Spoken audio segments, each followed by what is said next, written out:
เขาต้องยอมรับความจริงเด้อความจริงคือเกิดมาตายความจริงแค่หากินซ้ำตายเท่านั้นแหละจะไปยุ่งยากหลายกับชีวิตอย่าเยอะ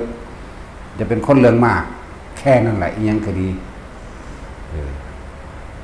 เพื่อสิเลียนเก่งเพื่อสิเลียนสูงเพื่อสิเลียนจบอย่างกระซังใบประกาศกิเลสตัณหาเบิดใบอวดอ้างมานะทิฏฐิ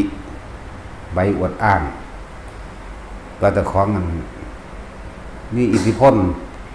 ใบอวดอ้างเบิดนั่นแหละจบอย่างกระซังดอกแต่ผู้ใดอวดผู้ใดอ้างถามมันเบิ่งจบปริญญาตรีโทเอกสิได้ประโยชน์มึงเฮ็ดให้ผู้อื่นสิได้มีผู้ใดมีความสุขมีชีวิตอยู่ดีกินดีนะมึงนี่อันนี้บ่ได้สนใจถามมันโลดผู้ใดยิงๆนั่นมันเฮ็ดให้คนพ้นทุกข์ได้อยู่บ่เนาะเนี่ยหลวงพ่อนี่ตัดไปนั่นนี่เลยเด้อันแล้ว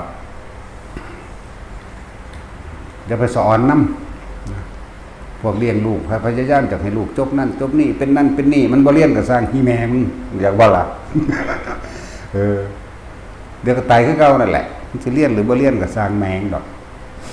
นั่นแหละพอคือศูนย์ขึ้นเนี่ยมันไปยังเลยเนาะ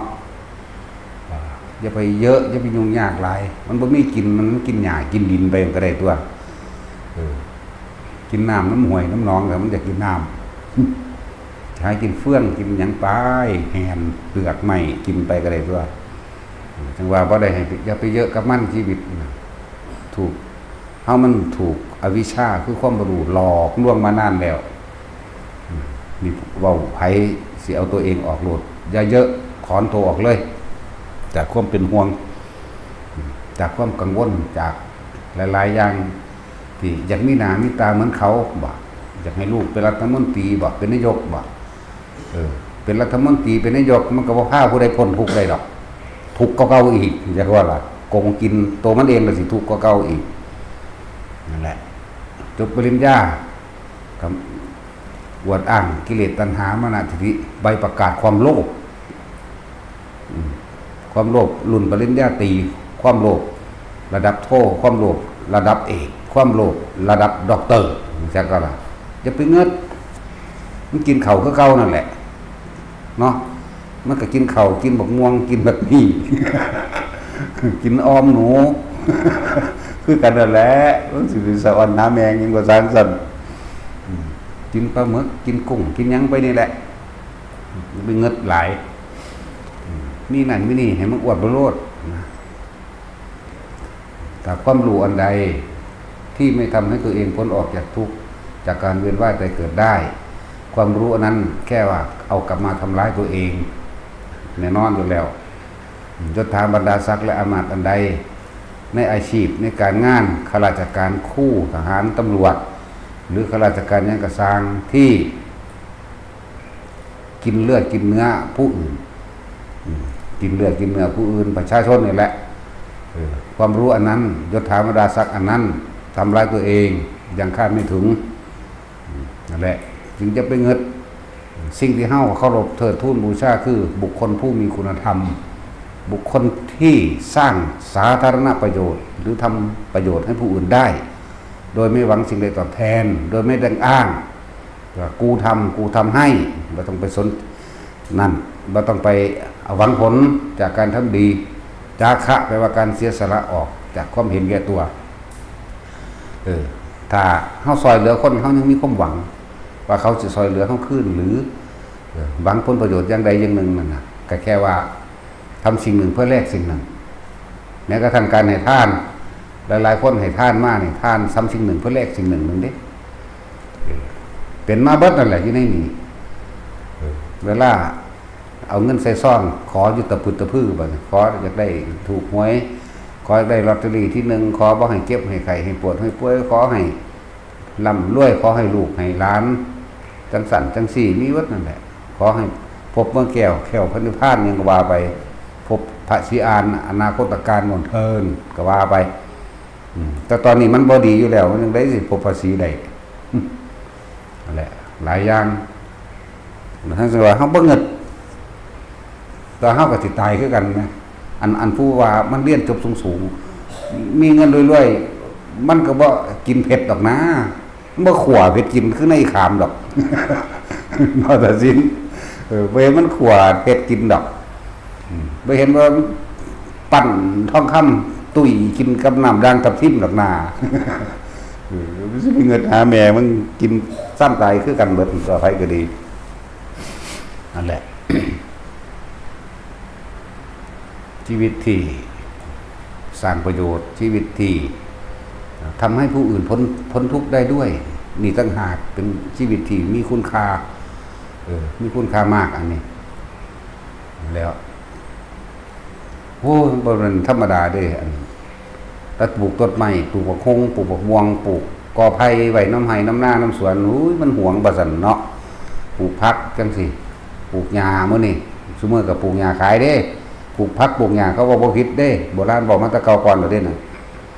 ฉีดยาฆ่าแมลงอยู่ว่าซั่นเห็นบ่ล่ะบักฮุงเป็นเพี้ยบักเขียบเป็นเพี้ยบักม่วงเป็นเพี้ยเป็นมันนี่มีดวงมีหยังเจาะไปฉีดยาฆ่ามันตายแม่นบ่ล่ะ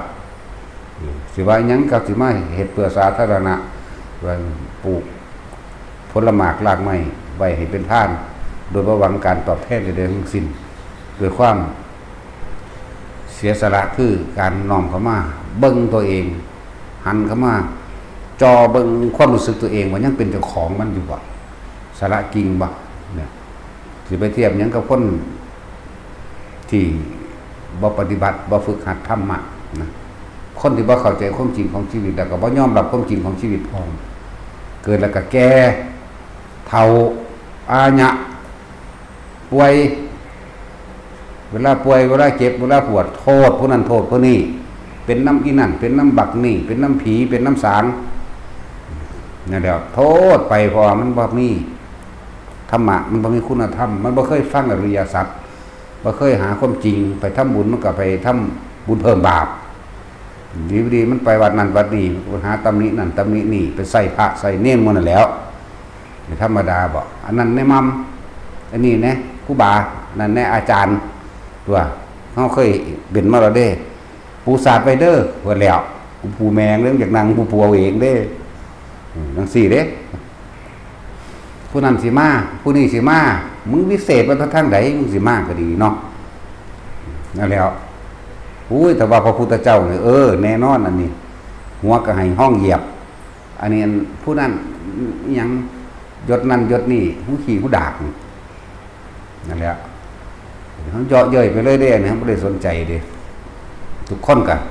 ว่างคิดว่างใจมันเป็นทั้งสี่อยากว่าล่ะตราบใดทั้งไปหวังความช่วยเหลือจากผู้อื่นยืนมือขอความช่วยเหลือจากผู้อื่นมันเสียเอาอิสระทั้งจิตมาจากใสมันมีแต่ความหวังและความหวังให้ท่านกับหวังว่าสิรวยหวังว่าสิบ่ป่วยหวังสิบ่พลาดพลาดหวังว่าสิได้เป็นนั่นเป็นนี่เป็นเศรษฐีหวังว่าสิได้ไปสวรรค์นี่ไปจังสี่เกิดศาสนามาพบพ่อกันอีกมันอุ้ยสารพัดเป็นลูกแม่อีกเด้อมาเป็นหลานหน้าอีกเด้ออาอีกเด้ออยู่ก็สนิทเห็นจังซั่นล่ะนั่นก็จังหวะเฮายังขอนั่นขอนี่ทุกคน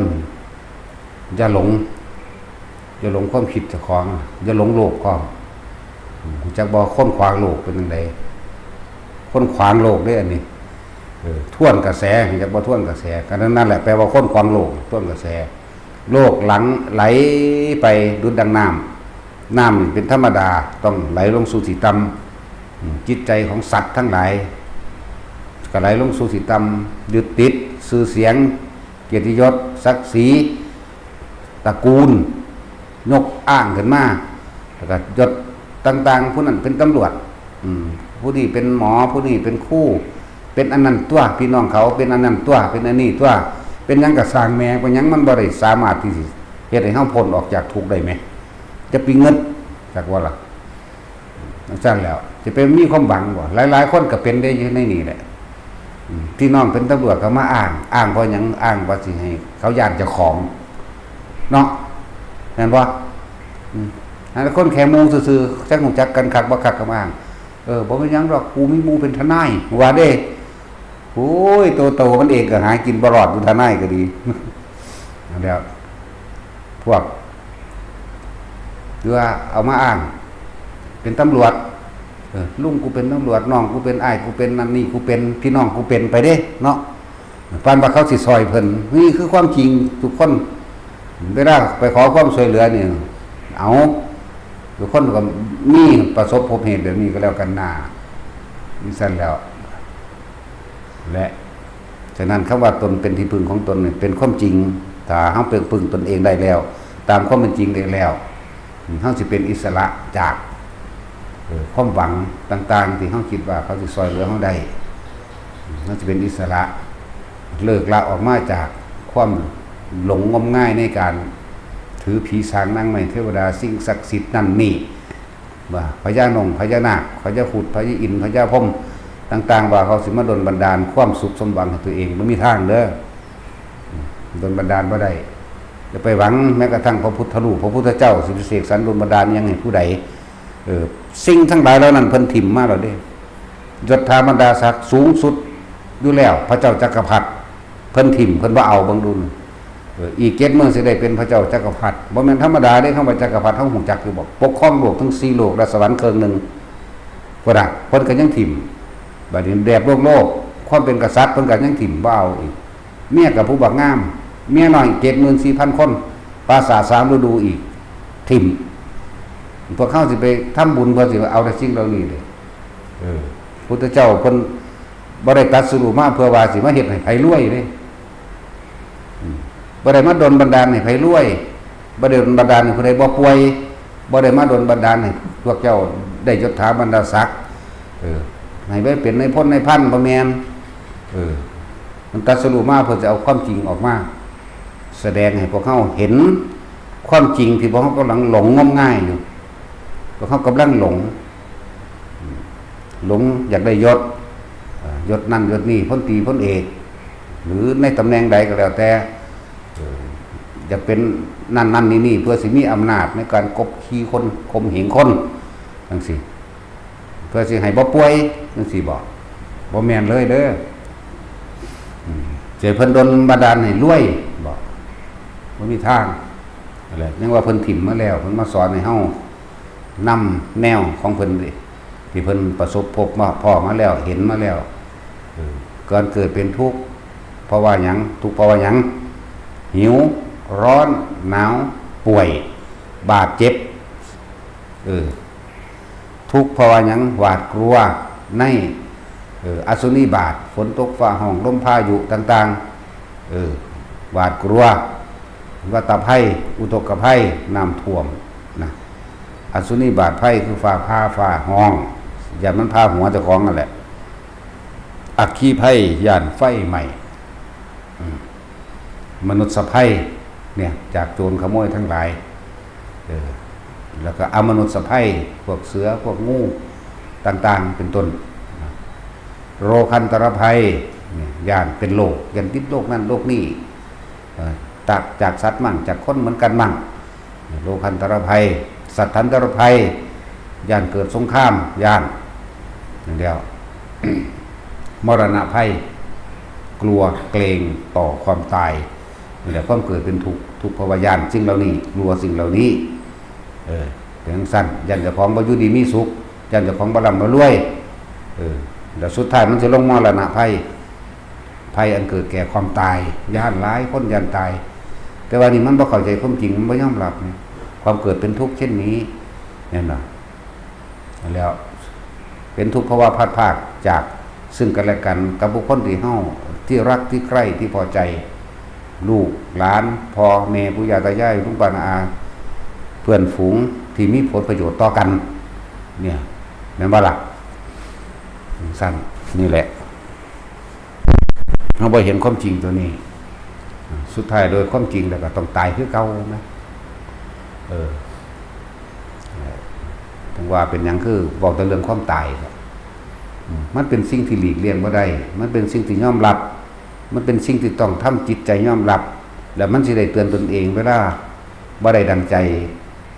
การงานบ่ได้ดังใจเป็นน้ำบักนั่นเป็นน้ำอีนี่เห็นบ่ล่ะการงานบ่ได้ดังใจการเงินบ่ได้ดังใจเพราะว่าการกระทำคือกรรมเฮาโมโหไปแล้วเฮาฆ่าเขาไปแล้วตัวเองเด้สิได้หนีหัวสุกหัวซุ่นมาตัวเองเด้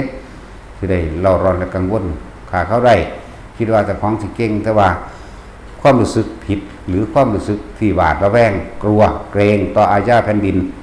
จังซี่ตัวเองก็หนีเองเลยบัดเนี่ยถึงบอกว่าเอาความตายมาคอยขนาบแล้วขนาบอีกบ่ให้ไปทำลายเขานะเรื่องสั้นแต่ว่าการป้องกันตัวก็มีเป็นธรรมดาเด้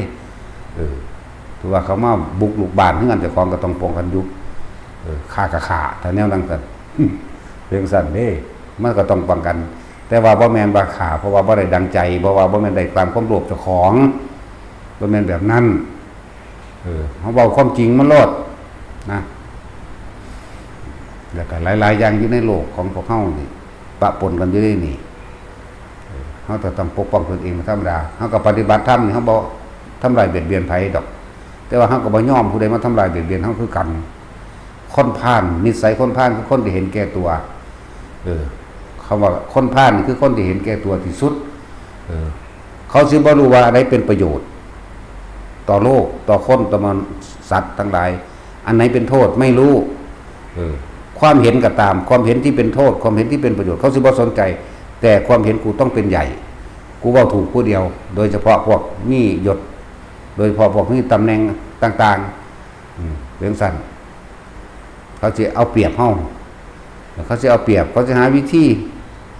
ให้เฮาอยู่ใต้ความเห็นเขาให้เฮาอยู่ยอมรับความเห็นเขาแล้วทำตามเขาคนพาลบ่จักโทษบ่จักประโยชน์ใดทั้งสิ้นถ้ากูได้เป็นพ่อพวกนี้ไผสิเฮ็ดดีเพียงใดก็ช่างคนพาลสิบ่รู้เขาสิยกตัวอย่างที่บ่ดีออกมาหักล้างเปรียบเทียบทันทีนี่คือนิสัยคนพาล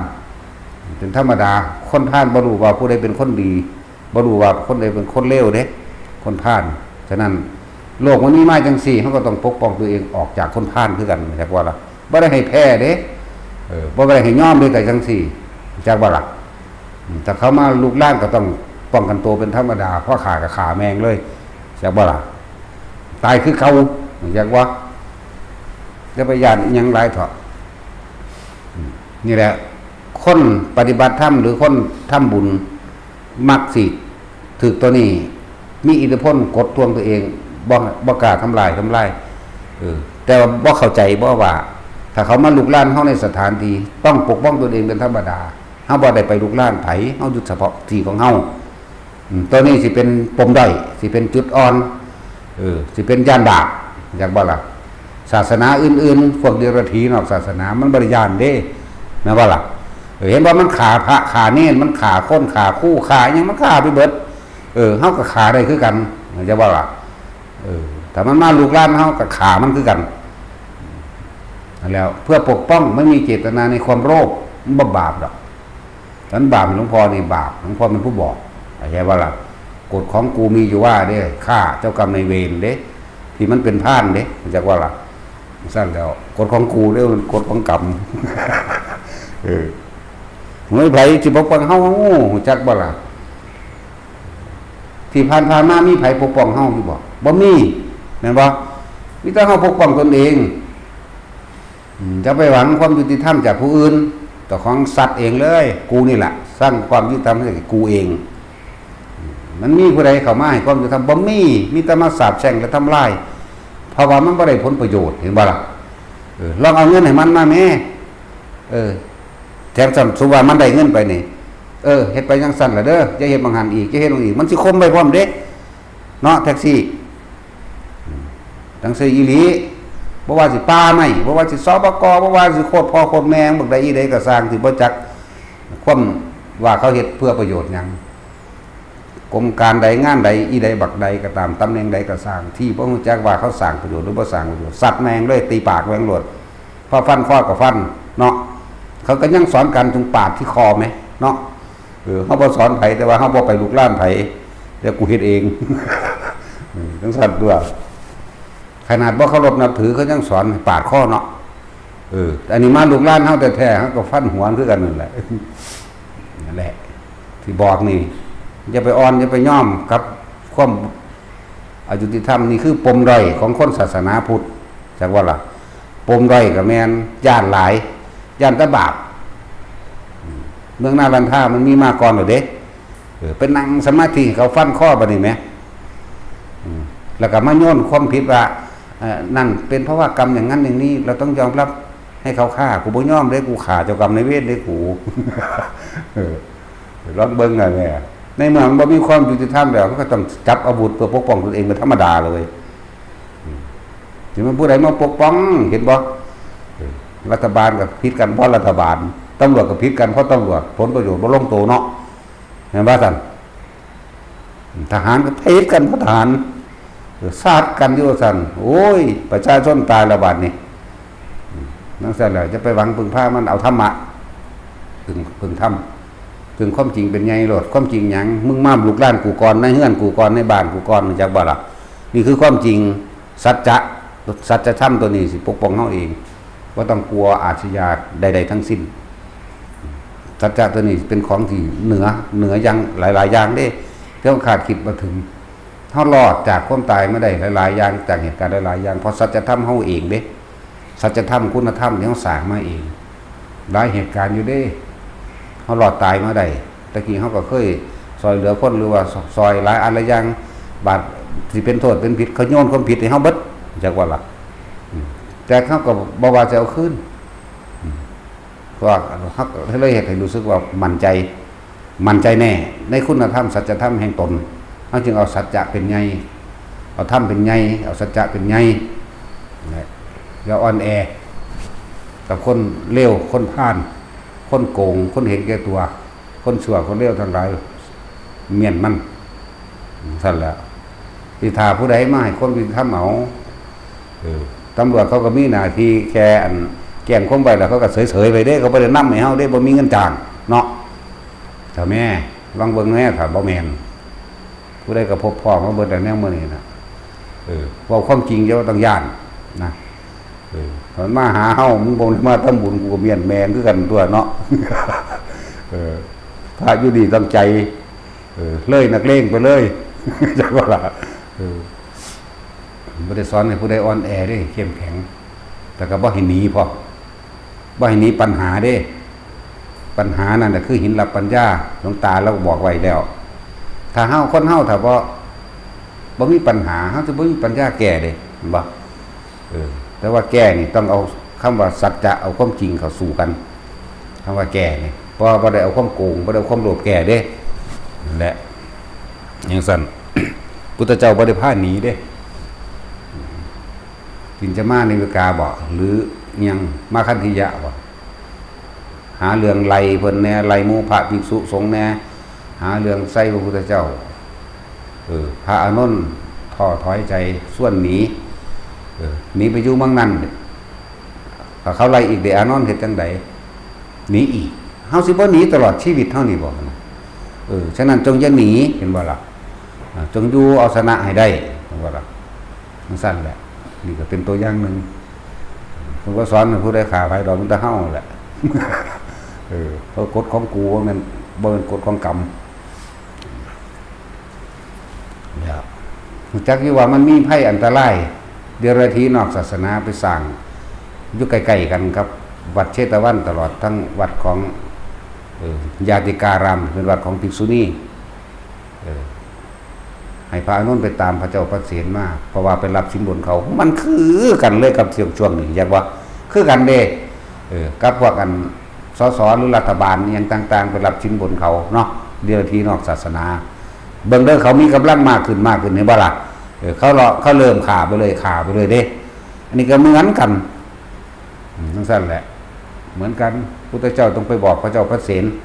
ไปโดยพระองค์เองเลยเข้าไปในวังเองเลยบอกเหตุผลให้ฟังพระเจ้าพระเสนก็เห็นโทษได้บอกสันตติอมาตย์เมียนมันจักว่าล่ะพระเจ้าพระเสนบ่ได้บอกสันตติเมื่อพระเจ้าบอกได้เพิ่นบอกเหตุผลให้ฟังอาจจะว่าล่ะมันก็เหตุมันสิเป็นจังซี่นี่กำลังมีเหตุนึงแต่เฮาขจัดเหตุได้แล้วผลมันก็บ่เกิดแล้วว่าล่ะนั่นแหละไม่แสนกว่าพุ่นได้ล่ะสันติอมาตย์ขาแล้วได้7มื้อบรรลุอรหันต์อยู่มั้ยเนาะเหมือนว่าล่ะยันหาแมงยังภาษาคนเลวคนเลวคนบ่มีคุณธรรมมีค่าซ้ำยุ่งนึงเด้เพราะเขาเคยคิดว่ายุ่งมีประโยชน์ต่อโลกคือบ่มีบ่เอาหมดแดงยังย่อยสลายสารอันนี้ได้ยังเจาะอันนั้นเจาะอันนี้ได้มันบ่ ปลวกก็จังเจาะไม่เจาะนั่นเจาะนี่ให้มันเปื่อยได้เนาะต่างๆนั่นน่ะใส่เดือนมื้อนี้ก็ยังสามารถสร้างปุ๋ยก็ได้เด้แม่นบ่ล่ะยุ่งเด้มีประโยชน์ต่อคนบ่นั่นแหละดีนาทีนำแมงโลดมันมีค่าสำยุ่งว่ะ นั่นแหละย่านหลายนี่คือจุดด้อยจุดที่พวกเฮาอ่อนแอบ่เข้มแข็งพอกับคนพุทธนะคนพุทธจริงๆจิตใต้สำนึกและพื้นฐานของมันเป็นคนที่อ่อนโยนมีเมตตาเด้เป็นคนที่เชื่อเป็นคนที่มีคุณธรรมแล้วเป็นคนที่เชื่อว่าผู้อื่นสิดีคือเจ้าของเลยไว้ใจเขาแต่ว่าพวกเขาเดรัจฉีทั้งหลายนั้นก็เลยได้ช่องว่างในการช่วยโอกาสในการทำลายเด้เห็นบ่วิญญาณหลายหน้าองคุลิมานกับบรรลุอรหันต์ตัวขาคนคือกันตัวเนาะสันติเตอามาตย์ขาหลายกว่าหมู่นายโจรขาดในตำราว่า35,000ว่าแม่นเป็นเด้อหลายกว่านั้นอีก50,000กว่าความจริงมันน่ะบรรลุอรหันต์อยู่มั้ยไผก็ดีนั่นแหละอันนี้บอก4ทางออกแต่ผู้ใดย่านบาปก็นั่งให้เขาขาข้อเจ้าของซะเนาะบ่ต้องสู้เฮานี่สู้เด้เฮานี่เป็นคนเชื่อมั่นในสัจจะอยู่แล้วมันมีศรัทธาตั้งมั่นของเฮาเองอยู่แล้วเฮาเชื่อแบบนี้อยู่แล้วแล้วเฮาก็เชื่อกรรมเป็นที่พึ่งของตนอยู่แล้วตนเป็นที่พึ่งของกรรมทำสิ่งใดเอาไว้ตัวเองนั่นแหละจะรับของตัวเองแต่ว่าในเจตนาบ่มีความโลภไม่ได้ทำเพื่อตัวเองพร้อมบ่ได้ทำเพื่อตัวเองบ่ได้มีความโลภทำเพื่อเอาชนะก็บ่มีอีกจักว่าล่ะจังซั่นเฮาบ่ได้เฮ็ดเอาเพื่อชนะภัยเฮาปกป้องตัวเองจากภัยอันตรายต่างๆลักษณะนั้นแต่ว่ามีไผเว้าไผสิกล้าเว้าเอาอยู่ในโลกอยู่ตอนนี้บ่มีองค์ใดกล้าเว้าแบบนี้เด้มีแต่มันบาปโลดคือตบยุ่งนั่นแหละเนาะย่านแต่บาปอุ้ยไปบริจาคให้มันซะมีอานิสงส์สูงกว่าเป็นไก่มาลาเรียตายตบยุ่งบาปไหมซั่นโอ้ยก็สิสวดซ้ำปานนั้นหลายกับไปดังอยู่ในป่ามันกินคักๆโลดว้ายตบมันตัวเนาะมันทำลายเฮาก่อนมั้ย นั่นแหละป้องกันตัวเพราะฉะนั้นก็เป็นปฏิกิริยาเอฟเฟกต์เอาตัวมึงตรวจมากกูก็เปี้ยไปคือกันตัวมันสั่นละเปรียบเทียบให้ฟังก็เอาไปคิดเอานั่นแหละเว้ยยังก็ดีนั่นแหละมันมีคุณบางใดยุ่งกับคนเลวคนพาลทั้งหลายทอกันกับยุ่งเด้สั่นแหละ จังว่าเขาต้องรักษาพุทธศาสนาไว้มันมีอันเดียวนี่หนึ่งเด้ที่นำพาตัวเองออกจากการเวียนว่ายตายเกิดได้เพราะเขาเห็นคุณค่าของธรรมเขาเข้าถึงตรงนั้นแล้วเขาหูความจริงมันแล้วนั่นเขาจึงบ่ได้สนใจว่าญาติบาปก็ไปนั่นแล้วเขาหูคนหรอกว่าบาปมันเกิดจากจิตเจตนาในความโลภเขาจะว่าล่ะจังเกิดบาปถ้าบ่มีจิตเจตนาในความโลภมันจะเอาหยังมาบาปคนเฮาโลภเด้จังป่นจังกี้จังฆ่าอยากเด้เจตนาคืออยากเอามาเป็นของตนเจตนาคือขอบคล้องเจตนาแต่ว่าเจตนานี่บ่มีเจตนาบ่มีขอบคล้องจังซั่นล่ะมีแต่ปกป้องนั่นแหละมีผู้ใดกล่าวว่านั่นนี่ดอกยันตบาปนะคือภาวินัยคือกันนั่นแหละไปอยู่ในป่าอันยันตภาคของเขียวหลายแต่ว่าเอาไปอยู่เอาบ่หาตะปาก็ได้อยู่วัดผู้เดียวนึงต้นไม้ล้มทับกุฏิเจ้าของบ่มีผู้ใดมาเฮ็ดให้เสียเองบ่ไปเฮ็ดเองตัวเราสิมาเฮ็ดให้จังซั่นแหล้วเจตนาเพื่อหยัง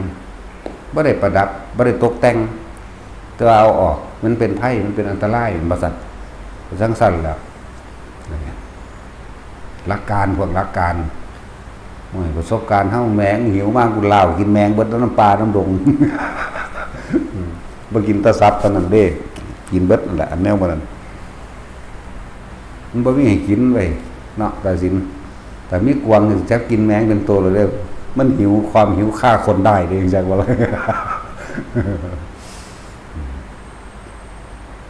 น นี่ก็ให้อีกนัยยะหนึ่งเด้อไปคิดเอาเองบอกให้ฟังบ่ได้บอกให้เชื่อแล้วแต่บางอันต้องสั้นก็เข้ามันถือหลายๆอย่างหลอกลวงมาแล้วถือความบ่รู้นั่นแหละหลอกลวงมาแล้วเฮ็ดให้พวกเฮาหลงปรารถนาความสุขโดยบ่รู้ว่าความทุกข์นั่นมันรออยู่ข้างหน้าเด้คนที่ปรารถนาความสุขไม่รู้เด้ว่าความทุกข์รออยู่ข้างหน้าติดตามดูดังเงาแล้วก็รออยู่ข้างหน้าอีกกองใหญ่เลยเป็นสั้นพอเฮาจึงเวียนว่ายตายเกิดเพราะว่าหยังเพราะปรารถนาความสุขความสมบังความเป็นไปดังใจนั่นล่ะความทุกข์จึงรออยู่ข้างหน้ายังไงรอมันได้รอมันเกิดนั่นแหละเกิดเป็นหยังก็ทุกข์แมงเบิดนั่นแหละจึงบอกว่าอย่าไปสะอ่อนคนที่เรียนจบด็อกเตอร์ก็ตามด็อกเตอร์มันบ่ได้เห็นผู้ใดพ้นทุกข์ไปได้เข้าใจบ่ล่ะ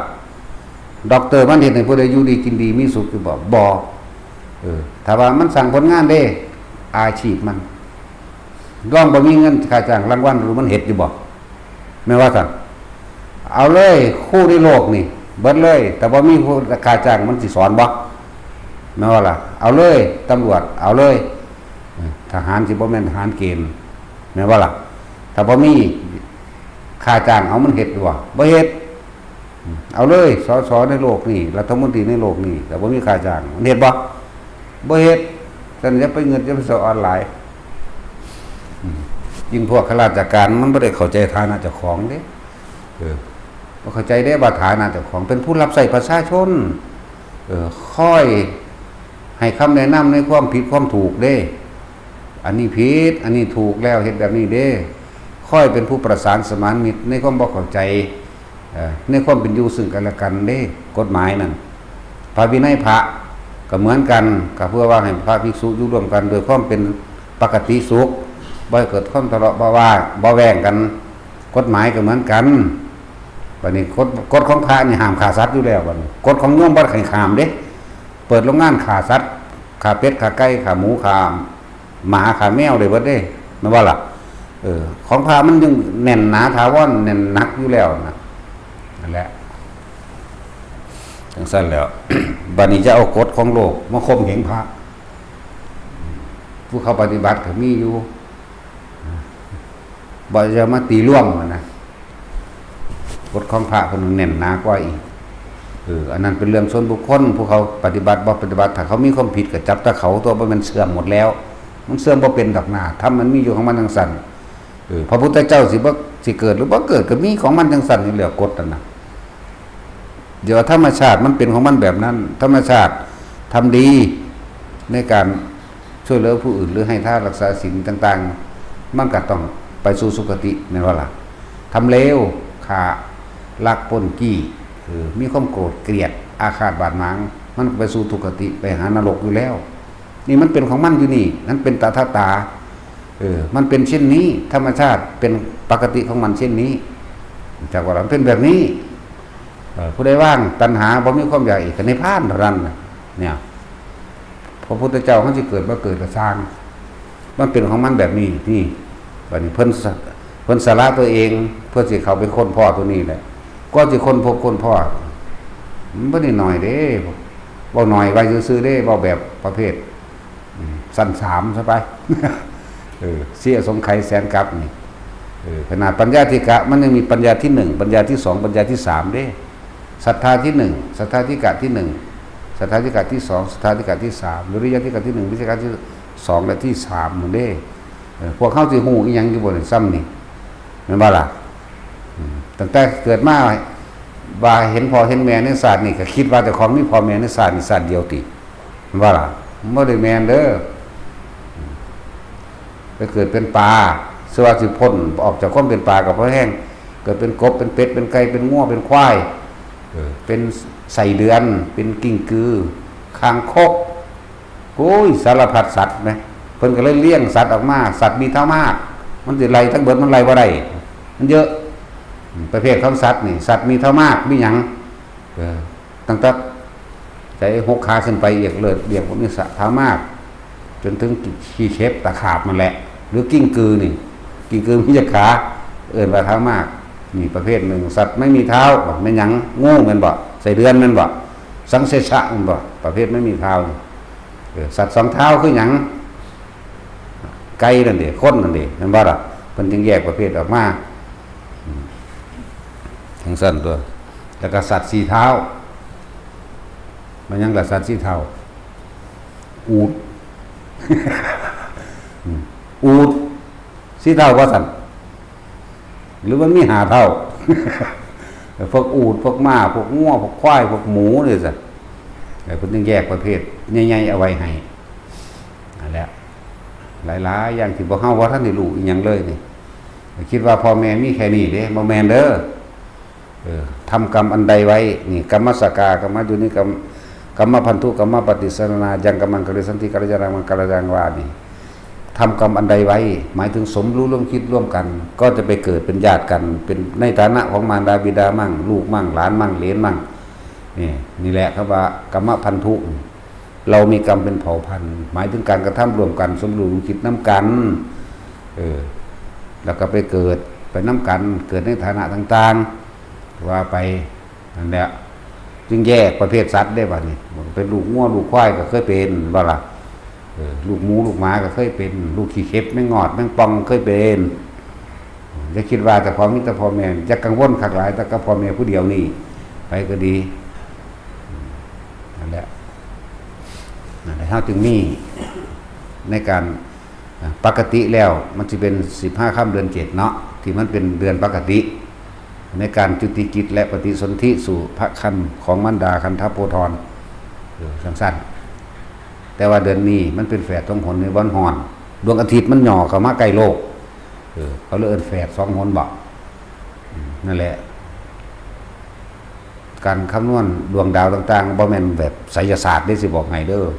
สัตุศาสตร์พุทธเจ้า18 ศาสตร์เขาเจ้าคำนวณออกมาแล้วเป็นแบบนี้เด้นั่นแหละเขาบ่เว้าทั้งเบิด18 อย่างคนเว้ยในวิชาในโลกนี่มันเป็นของพระโพธิสัตว์พวกเขาก็สัตว์ซื่อๆก็พอละ เดินตามเอานั่นแหละเขาจึงมีการทำบุญอุทิศ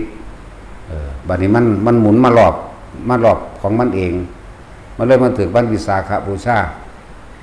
เป็นวันประสูติตรัสรู้ปรินิพพานซึ่งปกติมันสิมี15 ค่ำเดือน 7ต่างหากเนาะบัดนี้มันเป็น15 ค่ำเดือน 6มันเลยเป็นรอบใส่กันนั่นแหละจะหายากคือกันแต่ว่าห่อน ห่อนเด้เพราะว่ารอบของมันหมุนมาแล้วเฮ็ดให้ดวงอาทิตย์ก็มาใกล้โลกสั่นว่าจักสิเว้าไปหยังดอกอันนี้ไปสิเฮ็ดก็เฮ็ดบ่เฮ็ดก็สร้างโลดเนาะ จักสิเว้าเพื่ออัน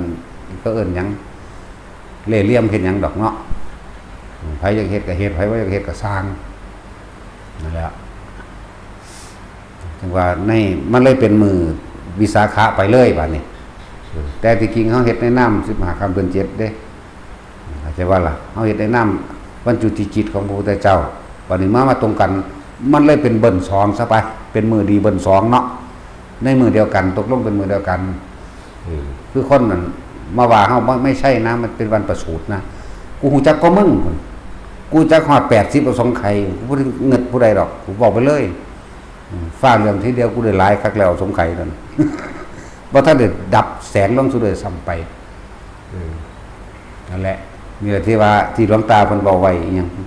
ต่อไปคนปฏิบัติดีปฏิบัติชอบพระที่ปฏิบัติดีปฏิบัติชอบเพิ่นว่าจะถูกดูถูกแต่พวกโกโลโกโสจะถูกยกว่าเป็นคนดีแม่นความเพิ่นเบิดเดชอีพ่อใหญ่บัวเพิ่นบอกไว้เบิดแล้วแหละเพิ่นก็เลยว่าไปพูดตบปากพวกอุบลเด้อเพิ่นว่าตบแล้วอีพ่อว่าใส่บูเตะแมงโลดเตะปากเพิ่นฮู้ล่วงหน้าไว้เบิดแล้วเฮานี่คือเฮ็ดอยู่ในเกมมึงซื่อๆเด้ต่อไปพระผู้ปฏิบัติดีปฏิบัติชอบจะถูกกล่าวตู่ใส่ร้ายและทำลายแม่นความเพิ่นเว้าล่ะถ้าผู้ใดเว้าเรื่องมรรคผลนิพพานเนี่ยอวดคุณวิเศษโลดแต่ว่าบักจบปทเก่าปท6ไปหาเอาเมียนั่นดีแม่มึงมาตั้งใดล่ะเนาะฟังนั้นเราจะสอนถ้าไม่รู้พะนะสอนแม่มึงบอกภาษาขายประทูเลี้ยงลูกเลี้ยงเมียอยู่โอ้ยลูกเขาอีหาอีพี่ปอบทางตับมึง นั่นแหละภาคทฤษฎีหรือไปเรียนมานั่นนะเขาจึงบอกเลยว่านั่นคือใบประกาศกองกิเลสไอ้แม่นบาราแท็กซี่ว่ากองกิเลสนักทำตีกองกิเลสนักทำโทษกองกิเลสนักทำเอกใบประกาศมานะทิฏฐิกองกิเลสตัณหาใบประกาศความโลภตนปริญญาตรีโทเอกใบประกาศความโลภชั้นที่1ชั้นที่2ชั้นที่3นั่นแหละอธิบายแล้วพวกเลี้ยนนั่นแหละพวกทำลายจากว่าล่ะมันเลี้ยนแล้วมันกับเฝ้าแรงไปหาทำงานอื่นเนาะอีนี้นี่แหละพวกเลี้ยนนั่นแหละเพราะว่ามันว่าเขาไปดูแกงโลกอีหลีได้ล่ะแค่เอาหลักการแค่เอาอันจำได้ซื่อพวกเลี้ยนทั้งล่างนั่นน่ะเฮ็ดไปตามกำหนดกฎเกณฑ์ที่เขาบอกทางไว้เฮ็ดป้ายไว้ให้แล้วคะแนนซ้ำนี้ได้เกรดนี้คะแนนซ้ำนี้ได้เกรดนี้นะวะพวกบ่เลี้ยนเขาพาเขาดงแล้วพุทธเจ้าบ่ได้เลี้ยนเด้มันบ่สัตว์บุกเข้าไปในป่าเลยเกิดกันอยู่ในป่านั่นแล้วตรัสรู้ก็อยู่ในป่าแสดงธรรมก็อยู่ในป่าเด้ประสบการณ์เจอผีสางนางใหม่เทวดาอินทร์พรหมพญานาคพญาครุฑเพิ่นก็เจอมาเบิดคือกันนะเนี่ยเฮาก็เป็นพยานได้คือกันเฮาก็เจอคือกันนั่นแล้วเพิ่นบ่ได้ไปทองจำน้ำไผได้ล่ะแต่เพิ่นเอาของเพิ่นนั่นแหละออกมาเว้าเป็นผู้คนพอกฎธรรมชาติธรรมมดาตาเพิ่นก็เลยนำมาบอกมาแสดงให้พวกเฮาเฮ็ดก็สร้างไปก็สร้างบ่มีผลประโยชน์หยังกับเพิ่นเฮาก็เอาคือเพิ่นนั่นแหละเฮ็ดก็ตามบ่ได้เห็นประโยชน์กับไผเนาะซั่นแล้วเว้าให้ฟังใบประกาศความโลภซื่อๆได้จะไปเงิดเด้เรียนสูงๆบ่ว่ามันสิซอยผู้ใดมีอยู่มีกินมันบ่ซอยดอกมันก็ซอยมันก็เอาไปเลี้ยงลูกเลี้ยงเมียมันซื่อๆมันสิมีหาแม่หยังเนาะมึงแน่กินมึงมาเฮ็ดเนี่ยคนอยู่ดีกินดีแม่มึงพาคนไปนิพพานแม่มึงเฮ็ดมึงแน่จริงเนาะหรือละกิเลสให้เขาเลยบังดูน้องนี่แหละจะเอามาอวดใบประกาศกิเลสตัณหาเจ้าของใบประกาศมานะทิฏฐิซื่อใบประกาศว่ากูโลภที่1กูโลภที่2กูโลภที่3นั่นบ่ล่ะสิได้อันมึงซอยคนใดแต่ว่ามึงเรียนสูงสิได้ลูกศิษย์มึงสิได้วัดมึงสร้างสิได้มึงซอยไผแน่เนี่ยทื่นมันแมงแบบนี้แหละเว้ยฮักโลดตีนกวาดโลดเนาะนั่นว่าสั่นมึงไปเป็นครูแต่บ่มีเงินเดือนเขามึงก็บ่ไปสอบเขาดอกไผก็เลยนั่นว่าแท็กซี่เป็นหมอแต่บ่มีเงินจ้างมึงบ่เฮ็ดดอกจบปริญญาตรีโทเอกเขามีเงินจ้างมึงบ่เฮ็ดดอกเป็นหยังก็สร้างแมงบ่หยังเป็นไปตายคือเอาตัวเนาะศูนย์ได้นี่ลูกเขาอีพาลองเบิ่งแม่กับกูมึงสิเก่งเฮาใดมึงรู้ไหมกูเป็นใครสั่นมึงก็คือบ่ถามพ่อมึงเบิ่งพ่อมึงเป็นผู้เชิงแม่มึงบอกว่าแม่เนาะถามแม่มึงตัวแม่มึงเป็นผู้ออกแม่ก็สิบอกได้อยู่ตัวว่าออกวันนี้วิทยาลัยนี้เนาะจังสั่นตัวแม่ว่าแต่สิมึงรู้ไหมกูเป็นใครโอ้ยกูบอกให้ไปถามพ่อมึงเบิ่งแต่พ่อบ่ค่อยรู้จักบ่ได้คนขับเป๋ไปทางใหม่บ่อยู่นำต้องถามแม่เป็นผู้ออกเห็นว่าแต่สิจะว่าส่วนว่าบ่ค่อยรับผิดชอบมันเด้อพ่อนี่แต่สินก็ยังบ่รู้จักวันเกิดลูกแม่ว่าแต่สินพูนแม่มันรู้จักสั่นตัวมึงรู้ไหมว่าเป็นใครมึงไปถามแม่มึงเด้อบัดใดมาว่ากูเป็นใครกับกูนี่แต่กูก็ยังบ่รู้จักตัวกูเองอยู่กูก็ยังบ่รู้จักว่ากูเป็นไผคือกันแต่ว่ากูไปถามผู้อื่นก็แล้วกันก่อนเกิดใครเป็นข้าเกิดมาแล้วใช้ข้าเป็นใครเนาะถึงสั่นตัวเฮาในหนังพระโพธิธรรมเป็นผู้เว้าคำนี้จักบ่ล่ะก่อนเกิดมาน่ะใครเป็นข้าหรือว่าข้าเป็นใครเกิดมาแล้วใช้ใครเป็นข้าเนาะเข้าใจว่าล่ะแต่ว่าสมควรจะเข้าใจดักว่าสมองบ่มีสมองก็คือหินนี่แหละหินลูกลั่งคนเด้บอกว่าจะหลงไหลยังขักหลายที่บอกให้ฟังจะหลงไหลจะไปตามอารมณ์มันถูกหลอกลวงมานานแล้วเอาความตายบังคับตัวเองไว้เอาความตาย มาเตือนตัวเองว่ามันก็แค่หากินซ้ำตายยศถาบรรดาศักดิ์อำนาจใดก็สร้างแค่อาชีพเขาซื่อแล้วคนที่มียศถาบรรดาศักดิ์ตำแหน่งจะหวังว่าเขาจะมาซอยเฮาต่อซอยเหลือตัวเองปกป้องตนเองเด้อไปก็ดีสุดท้ายแล้วธรรมะนั่นแหละสิเป็นเครื่องปกป้องคุ้มครองเฮาเองทำตามเพิ่นให้มันหายออกจากวัฏสงสารเท่านั้นเด้บางทีบ่มีทุกข์เสียเลยน่ะคือบ่มีความอยากเสียเลยเป็นนิพพานเสียเลยนั่นแหละถึงว่าเฮาเฮ็ดน้ำลูกน้ำหลานก็แล้วกันก็แล้วแต่บ่แม่นก็แล้วกันเฮ็ดน้ำลูกน้ำหลานก็แล้วแต่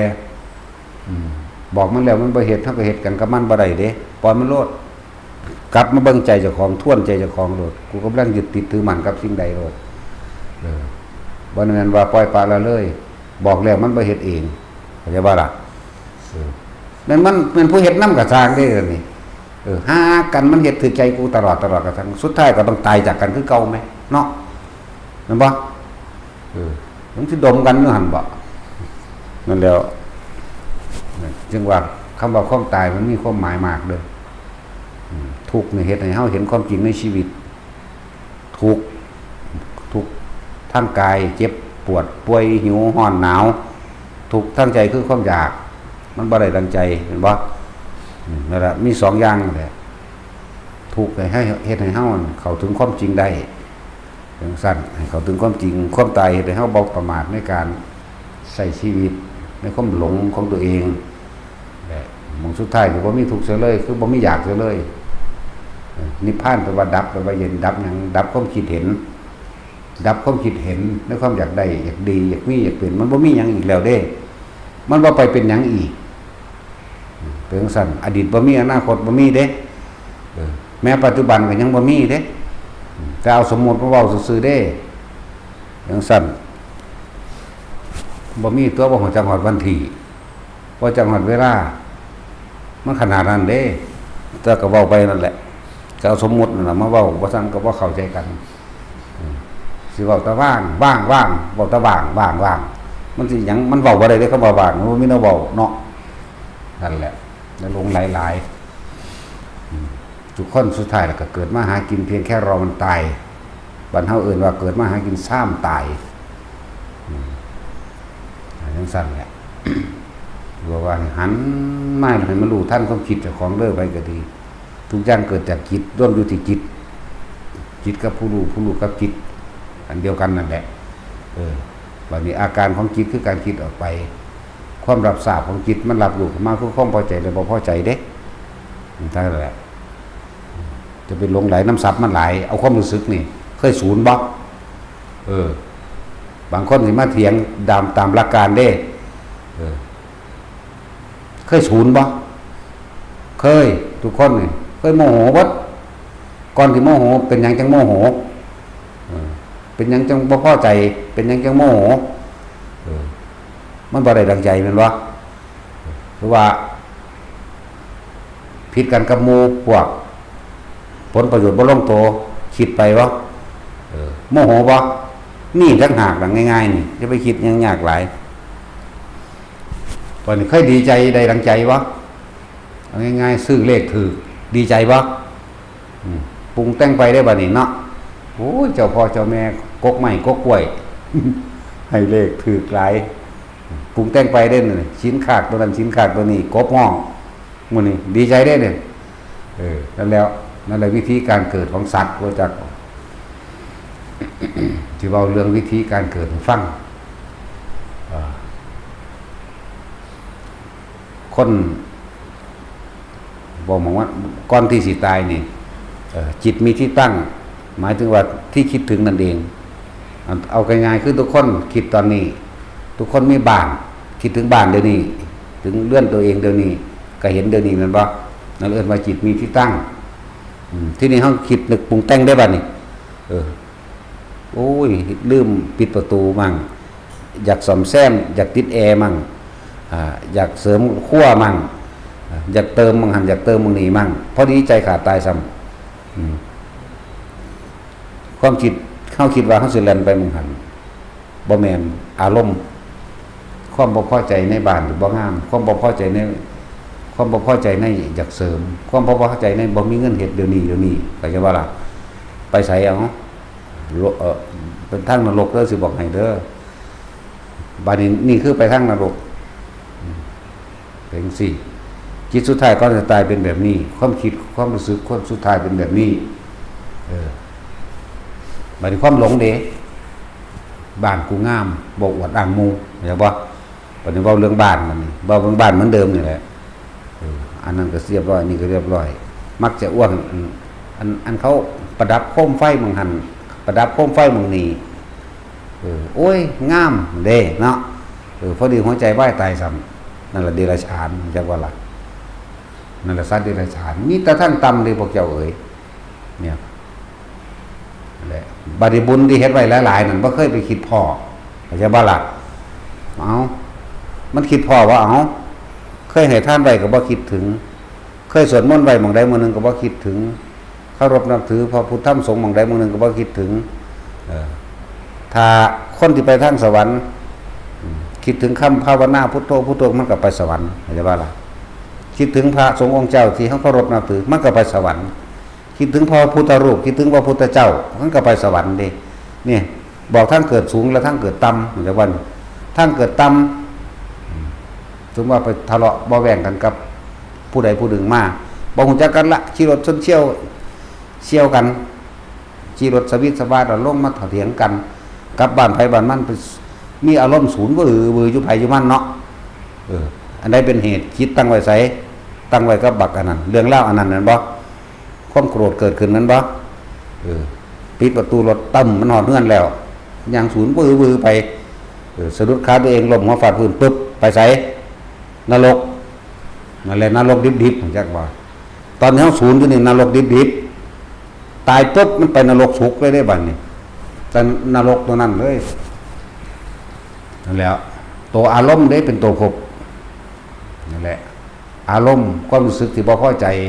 แค้นอาฆาตปฏิฆะนี่ง่ายๆนี่เห็นบ่นี่วิธีอธิบายบ่ต้องว่าจิตมีที่ตั้งอวิชชาปัญญาสังขารก็ได้เด้เห็นบ่ล่ะมันสั่นแหละคิดอกุศลมันสิมันเป็นตะแปรยากโคตรเว้ย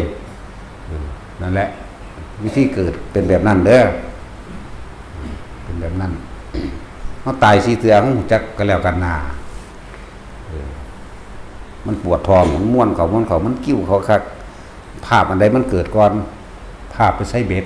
ภาพไปเกาะปากเขียดนี่ยักบันภาพไปเกาะปากเขียดเกาะปากปลานี่แล้วมันบูบไปเลยเด้นี่แหละเอิ้นว่าคตินิมิตคติแปลว่าทั้งไปนิมิตก็คือสิ่งที่เฮาสิไปเห็นไปเป็นนั่นแหละนั่นแล้วใครแน่สัตว์ทั้งหลายแล้วนั้นมันก็บ่อันนั้นมันบ่มีบารมีสูงนี่คือว่าล่ะเฮาก็เลยออกมาเร็วแน่ไปดำ4 มื้อเด้เดี๋ยวที่2ไป3 มื้อนรกคือเก่าไปนรกคือเก่าเด้นี่2 เดือนนี่นั่นแหละมันบ่มีหยังมันเกิดภาพขึ้นก่อนเลยถ้าบ่ความเคยชินของมันจิตเป็นเองจิตมันเป็นเองอย่างบ่นี่มันความเคยชินของมันเองแล้วมันสิเป็นภาพที่เฮาไปหาปลานั่นแหละใส่เบ็ดบ่บางทีก็ไปเห็นเอาเสียบปลาเข็งมั้ยปลาหมอแล้วปลาเข็งก็เลยเสียบหลังเฮ็ดเหยื่อมันบ่ล่ะเป็นแต่ของก็โดนเสียบหลังคือกันดิ้นแทรกตาเฮาเห็นปลาเข็งมันมีความรู้สึกแบบใดเฮาสิได้รับความรู้สึกแบบนั้นเบิด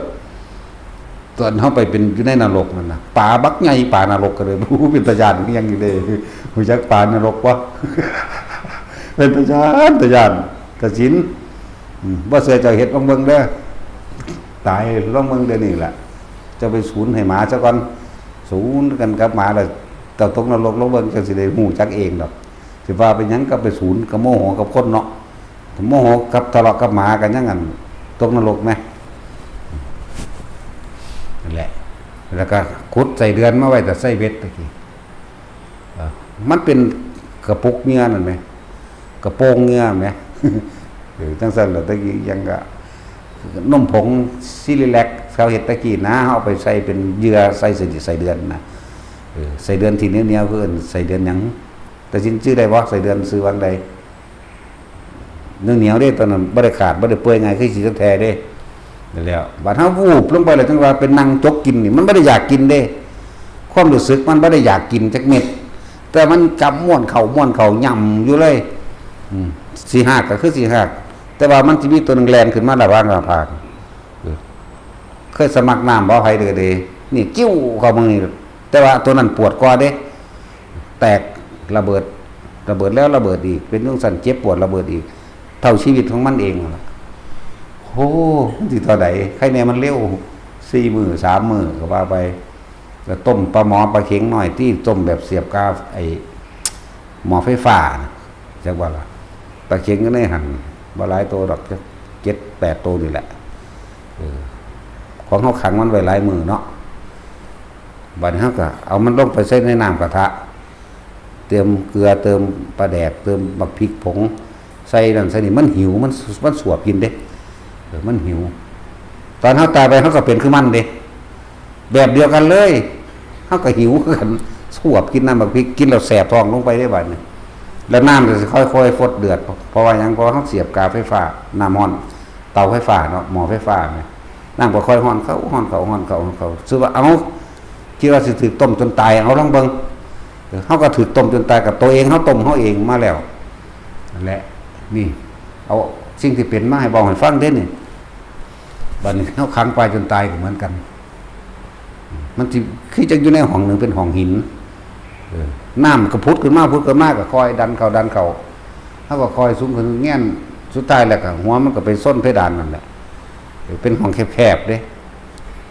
ตายแล้วตายอีกเป็นอยู่แบบเก่านั่นแหละเวลาหายใจน้ำเขาก็ดันเขาหนีเหมือนกันเด้ตายแล้วตายอีกตัวที่3ใครแม่ไปสวรรค์แม่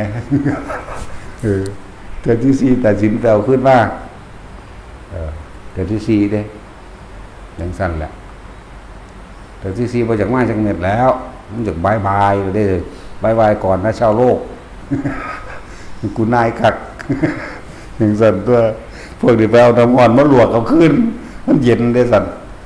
ต้องจักบัดแหลกเย็นจากปลายตีนกับหัวนี่ไหลเข้ามามาหอดหัวใจนี่ขาดออกเลยจักมันสิเว้าจักอันนี้เว้าเรื่องเจ้าของเด้อบ่ผู้อื่นเด้อบ่จักผู้อื่นเด้บ่จักผู้ใดจักเจ้าของเองนั่นแหละเราประสบการณ์ตายให้ฟังคือบ่ให้พวกเฮาประมาทในการคิดจักว่าล่ะจึงบอกว่าอย่าหลงไหลคักหลายอันถึงเห็นบ่หั่นลูกเขาได้รถได้เรือมาลูกเขาเป็นเจ้าเป็นนายเป็นครูเป็นทหารเป็นตำรวจเป็นหยังก็สร้างแมงกับภาษาแนวเรียนของตัวมันเองซื่อเนาะตอนนี้เฮามีโอกาสในการสร้างความดีเพื่อสาธารณประโยชน์แล้วก็เป็นกุศลพร้อมเนาะพวกเฮาอยู่ในกุศลาหมายถึงสร้างสิ่งที่เป็นกุศลให้ส่องตัวนี้ไว้ให้พอกพูดให้เพิ่มของมันเองไว้นั่นแหละมีโอกาสเฮ็ดไปจะไปหลงไหลมันไหลแต่เฮาอ่านพุทธประวัติมาว่า 2,000 กว่าปีเศรษฐีนั่นก็ตายเศรษฐีนี่ก็ตายคนงามๆนั่งวิสาขาทั้งงามทั้งรวยเนาะมีสมบัติเท่าใดโกรธตายแล้วได้ลาบไปเลยทั้งสั้นแล้วก็สิสอนอย่างอนาปิฎกะเศรษฐีสร้างวัดเท่าใด100 กว่าโกรธพุ่นแม่นบ่ล่ะตายแล้วได้ลาบก็ดีเนี่ยพระเจ้าพิมพิสารบอกพระเจ้าเพชรเสนบอกพระเจ้าอุเทนไผก็สร้างตายเบิดแล้วพระพุทธเจ้าเฮาก็ตายแล้วคือกันแม่นบ่ล่ะพระโมคคัลลาก็มีฤทธิ์กับเขาฆ่าตายซ้ำบ่นี่นำออกมาเพื่อสิ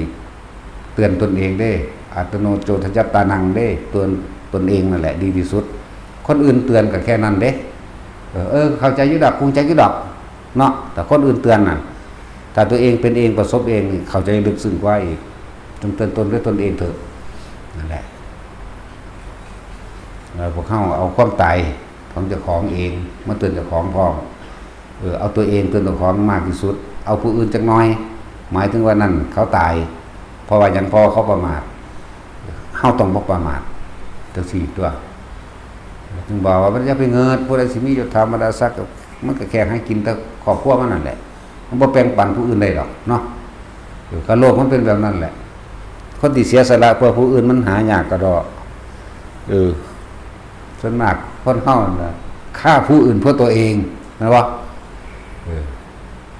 เข้าใจว่าเรื่องฆ่าผู้อื่นอย่าเข้าใจแต่ว่าฆ่าคนเด้ฆ่าคนอื่นเพื่อตัวเองฆ่าคนกับแมนเพื่อตนเองเมื่อปืนรับจ้างมันไปหายิงคนก็เพื่อจะเอาเงินมาเลี้ยงเจ้าของมันบ่บัดนี้เอาโดยทั่วไปเขาเข้าใจง่ายๆนี่พวกเอาไปทุบหัวปูหัวป่ามานี่ฆ่าผู้อื่นเพื่อตนเองบ่ละบาดแบ่งสั้นเด้บางคนบ่อยากฆ่าก็แม่อยากกินพ่ออยากกินพ่อเฒ่าพ่อป่วยเนาะก็ได้แต่ฆ่าคือเขากับตนเองคือเขาทั่วนั่นแหละฆ่ากินเองนั่นเรียกว่าฆ่าผู้อื่นเพื่อตนเองทั้งนั้นแหละแต่คนที่ฆ่าตัวเองเพื่อผู้อื่นหายากเนาะพระพุทธเจ้าฆ่าตนเองเพื่อผู้อื่นตนเองคือหยังตนเองคือความเห็นแก่ตัวเพิ่นข่าความเห็นแก่ตัวเพิ่นออกเลยเบิดแล้วทุกภพชาติที่จริงเพิ่นข่าตัวเองนั่นข่าความเห็นแก่ตัวของเจ้าของเอกออกได้นั่นน่ะข่ากิเลสข่าแบบนั้นมากทุกภพทุกชาติได้ก็เพื่อผู้อื่นได้รู้ธรรมได้เห็นธรรมเลยคิดว่ามันสิหาง่ายบ่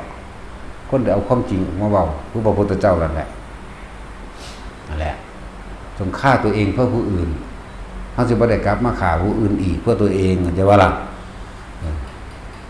ถ้าสิมึงเข้าใจบ่เด้อนี่มันสั้นตัวถ้าเฮาฆ่าตัวเองเพื่อผู้อื่นได้แล้วชาติต่อไปเฮาบ่ต้องมาฆ่าผู้อื่นเพื่อตัวเองต่อตัวฆ่าความโลภจักวันฆ่าความเห็นแก่ตัวฆ่าความอยากสิบ่ได้ไปเนาะสิไปฆ่าผู้อื่นคนส่วนมากมันก็ฆ่าผู้อื่นเพื่อตัวเองอยู่แล้วเนาะโอ้มันได้อีหลีเด้ว่าธรรมดาเด้เวลาโกรธคนกับคนคือกัน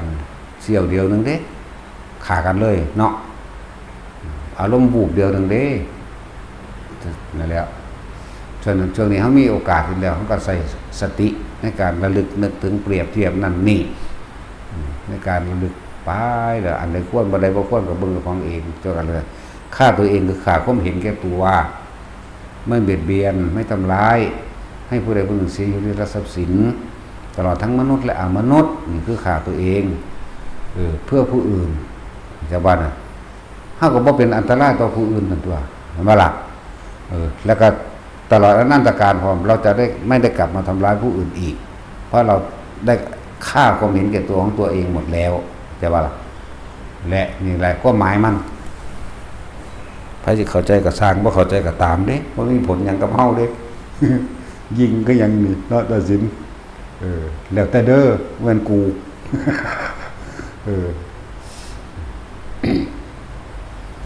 จังว่าผ้าเฮ็ดท่านกับท่านแบบบ่หวังผลสิ่งใดตอบแทนพร้อมบ่เป็นสิสังฆะวัตถุทานทั้งหลายอาหารยาสะดวกเครื่องห่มที่อยู่อาศัยอย่าไปหวังสิ่งใดมันกลับมาตอบแทนเถอะปล่อยออกให้มันหมดอย่าไปเป็นเจ้าของมันอย่าไปกำหนดให้เพิ่นใส่พร้อมขาดออกเลยเป็นเครื่องถ้าสิเว้าตามศัพท์นั้นเป็นบริขารจิตทั้งเป็นบ่เข้าใจอีกก็เลยต้องบอกว่าท่านอย่าไปท่านแลกของหลายบ่เข้าใจถ้าสิเว้าไปตามศัพท์มันน่ะบ่เว้าศัพท์ดีกว่าเอาความรู้สึกเว้ากันแม่นบ่ไผก็สิเข้าใจตัวคือศูนย์บ่เป็นหยังคือศูนย์โอ้ยอีหานเป็นตาสั่งแน่ศูนย์ตัวเนาะมันเป็นหยังเป็นตาสั่งมันเฮ็ดผิดใจกูเท่านั้นนึงได้ล่ะนั่นบ่ล่ะนี่ได้ล่ะตัวกิเลสตัวตัณหาก็อยู่นี่บ่ในหนังสือดอกอยู่นั่นมันนี่แหละอยู่นำความรู้สึกนึกคิดเจ้าของเองอีนั่นเป็นตาฮักคิดฮอดมันเด้เป็นจังคือคิดฮอดมันตามใจ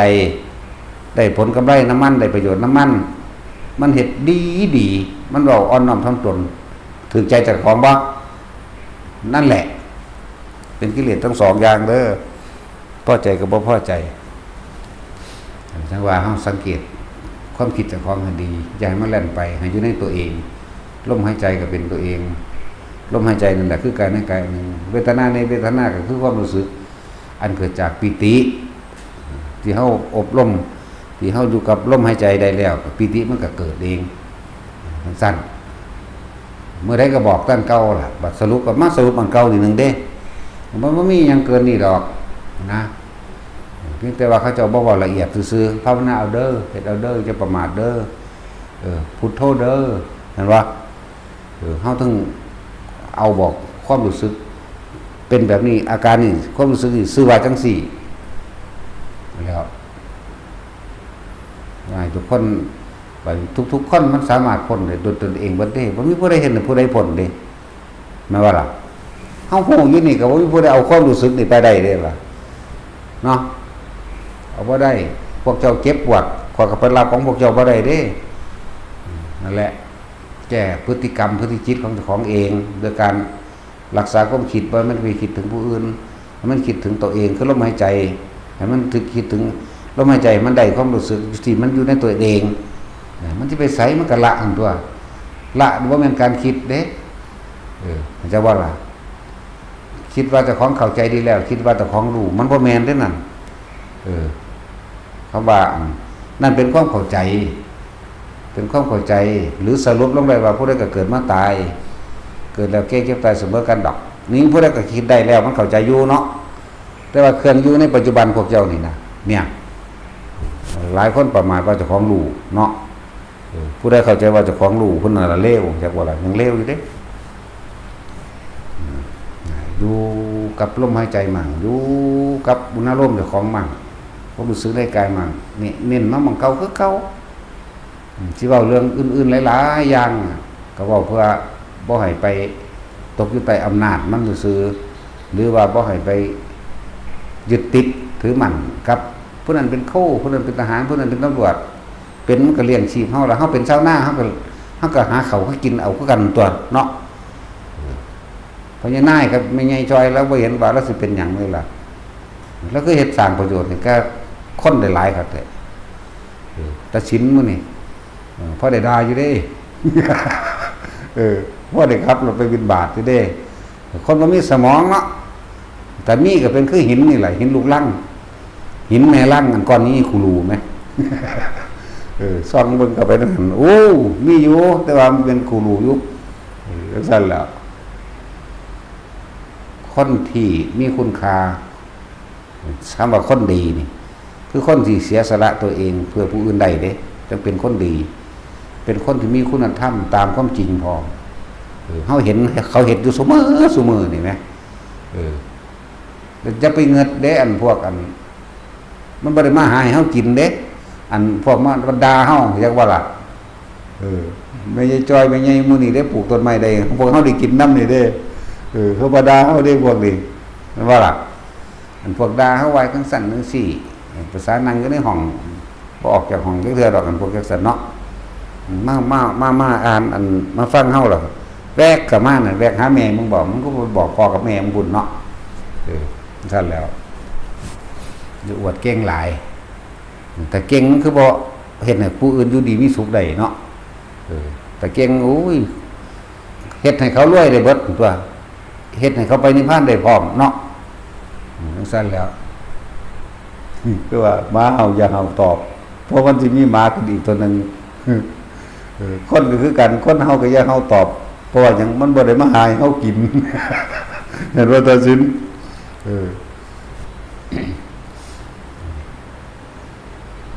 ให้เข้าใจ